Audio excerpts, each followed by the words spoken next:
Welcome back to another edition of Fly Tying for Beginners with Jim Misiura. Now we're going to tie a purple and grizzly bubble emerger. I can't say enough about the bubble emergers. They're just good, very good. But we have the size 12. This is actually the Scud hook again, and I just like this style of hook. You could do this on a straight shank.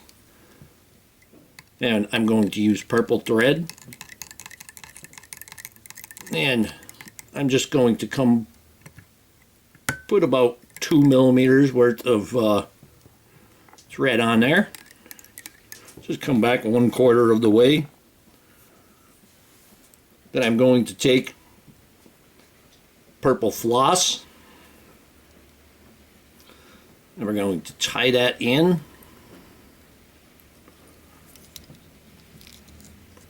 And in the last video I mentioned that the purple haze, this would also be a great hackle for panfish, or a great fly for panfish. Now I'm going to go ahead and wrap the floss. I'm going to go back and then I'm going to bring it forward. And I need to move that. There we go. 1, 2, 3, 4, 5, 6, 7, 8, 9, 10. Now I'm going to come back forward to 10 wraps. 1, 2, 3, 4, 5, 6. Okay, now I'm caught up to the thread already. Now I have 16 wraps, so I'm going to unwrap it 16 times.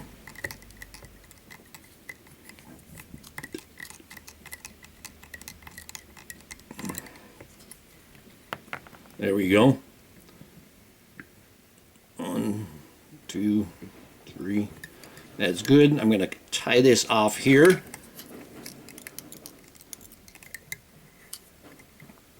I'm going to go ahead and remove the excess.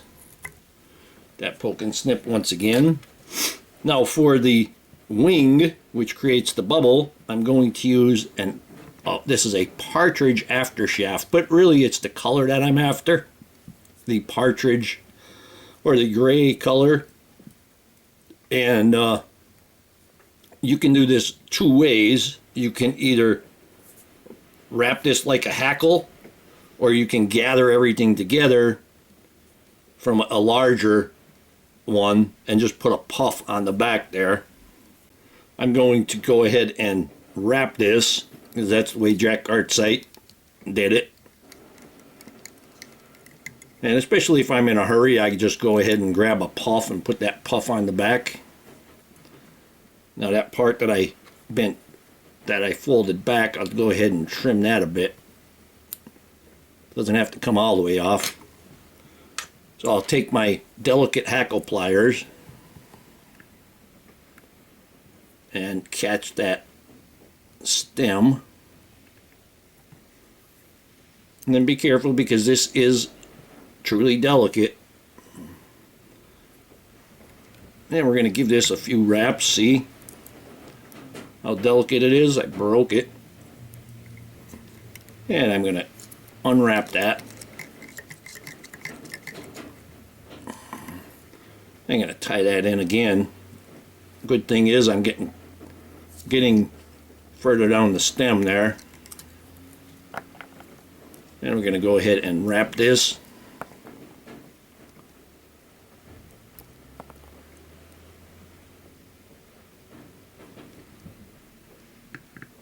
Yeah, we're going to give it number 3, and I'm going to tie that off.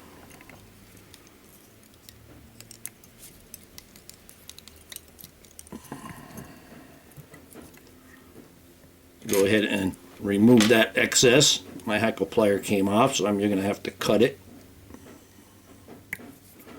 Now what you want to do is just pull everything to the top.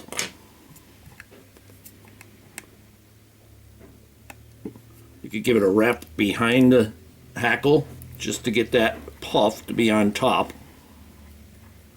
And that's basically that is basically the emerging wing.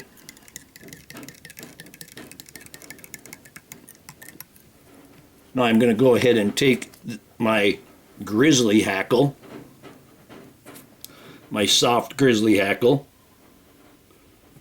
I'm going to go ahead and give it the crew cut once again.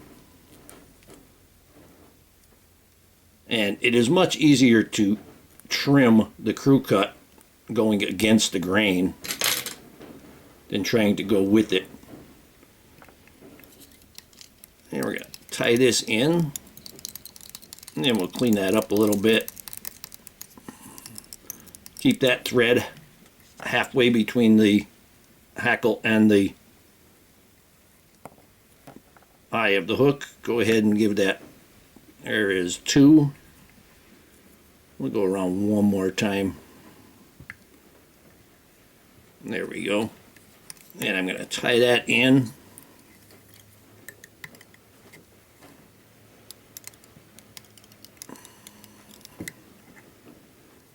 Put a couple of wraps in front of it, and then I'm going to remove the excess.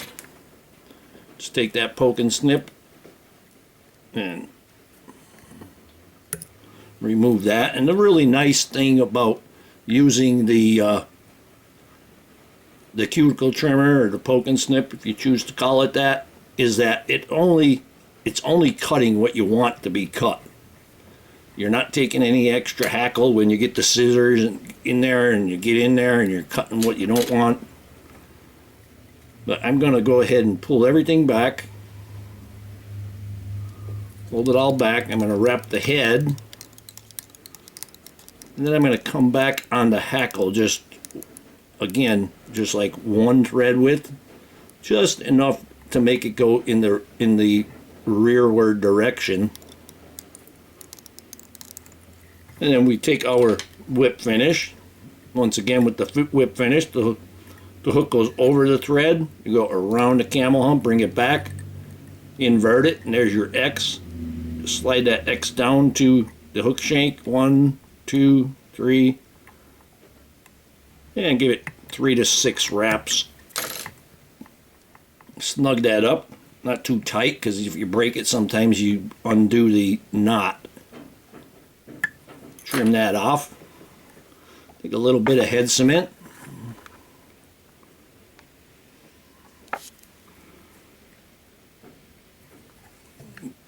And again, nice wide open head there.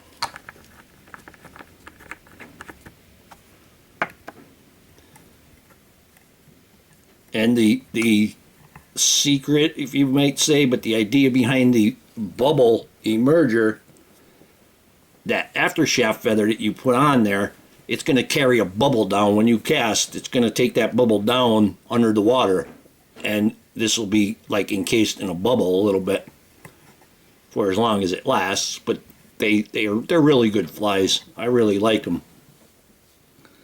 And I hope that you learned something from this video. Hope that you would subscribe to my channel. If you do subscribe, please hit the notify button so you don't miss any of my videos. Please recommend me to your friends. Visit my sponsors. Let them know that I sent you. Leave comments, questions, suggestions. If you'd like to purchase anything from me, go to etsy.com/shop/theflymanjim. And if you don't see it there, as always, just send me a message through Etsy. I'll get right back to you. We'll figure out what you're looking for. And most of all, thank you very much for watching my videos.